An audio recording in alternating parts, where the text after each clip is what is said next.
Hi friends, welcome to Fasees channel. இன்றைக்கி நம்ம பார்க்க போகிறது ஒரு இஃப்தார் மினி விலாக் தான். வாங்க வீடியோக்குள்ளே போகலாம்.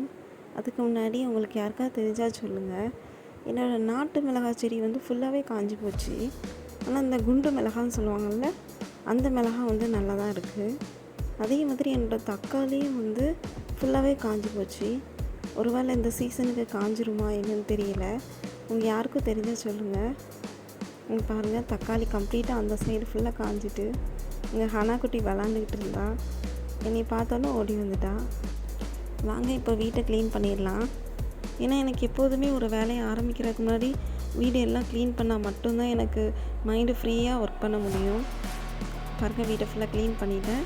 பீஃப் தாருக்குள்ளே வேலையை ஆரம்பிச்சிடலாம். வெங்காயம் பக்கோடா தான் ரெடி பண்ணிகிட்ருக்கேன். வெங்காயம் போட்டிருக்கேன், மற்றபடி கடலை மாவு, உப்பு. கடலை மாவு கொஞ்சமாகவே சேர்த்துக்கோங்க. ஏன்னா இது பக்கோடாங்கிறனால அப்போ தான் நல்லாயிருக்கும், மொறுன்னு. நோம்பு கஞ்சிக்கு ரொம்ப டேஸ்ட்டாக இருக்கும். ட்ரை பண்ணி பாருங்கள். இங்கே பாருங்கள், இந்த பதத்தில் நான் கலந்து வச்சுக்கிட்டேன். நன்னாரி விதையும் ஊற வச்சுக்கிட்டேன். நம்மளோட சப்ஜா விதை நன்னாரி ஜூஸ்க்கு கொஞ்சம் தண்ணி காணாமல் இருந்துச்சு, அதனால் கூட கொஞ்சம் தண்ணி ஊற்றி ஊற வச்சுக்கிறேன். ஏன்னா நன்னாரி ஜூஸ்க்கும் வேணும், கிர்னி ஜூஸ்க்கும் இதை தான் போடணும்.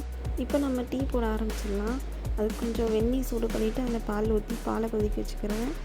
இப்போ இந்த பாலில் நான் 3 டீஸ்பூன் டீ தூள் போடுறேன். கொஞ்சமாக இஞ்சி இது கிரேட் பண்ணி வச்சுருக்கேன், அதையும் போட்டுருந்தேன். நல்லா தேயிலை கொதிச்சதுக்கப்புறம் போடுங்க. அதாவது அந்த தேயிலையில் ஒரு டிகாஷன் வந்து அதில் இறங்கியிருக்கும். நல்லா அந்த தேயிலையை கலந்து விட்டுட்டு அந்த இஞ்சியும் நல்லா கலந்து விடுங்க. அது நல்லா கொதிக்கட்டும். ஸ்லிமில் வச்சுட்டு நம்ம வந்து கொஞ்சம் பாயில் பண்ணதுக்கப்புறம் நம்ம அதை இறக்கிக்கிடலாம். நெக்ஸ்ட்டாக நம்ம வந்து வெங்காய பக்கோடாவுக்கு எண்ணெயை சூடு பண்ணிடலாம். எண்ணெயை சூடு பண்ணிவிட்டேன். சைட் பை சைடு எனக்கு டீயும் ரெடி ஆகிடுச்சு, ஆஃப் பண்ணிவிட்டேன்.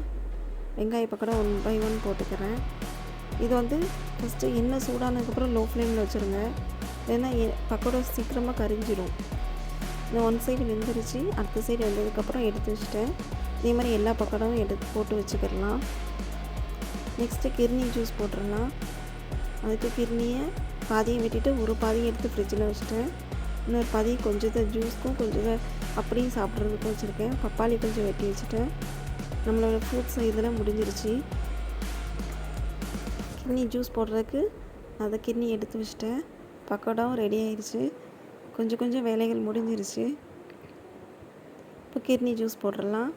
அதுக்கு கிர்னியில் கொஞ்சம் சீனி கொஞ்சம் பாலும் சேர்த்துக்கிறேன். நல்லா திக்கான பாலை எடுத்துக்கோங்க, அது நல்லாயிருக்கும். இப்போ அதை நல்லா ஜூஸ் பண்ணி எடுத்துக்கிறேன்.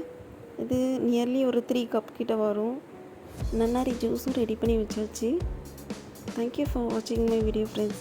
இந்த வீடியோ பிடிச்சிருந்துச்சுன்னா லைக் பண்ணுங்கள், ஷேர் பண்ணுங்கள், சப்ஸ்கிரைப் பண்ணுங்கள். தேங்க்யூ.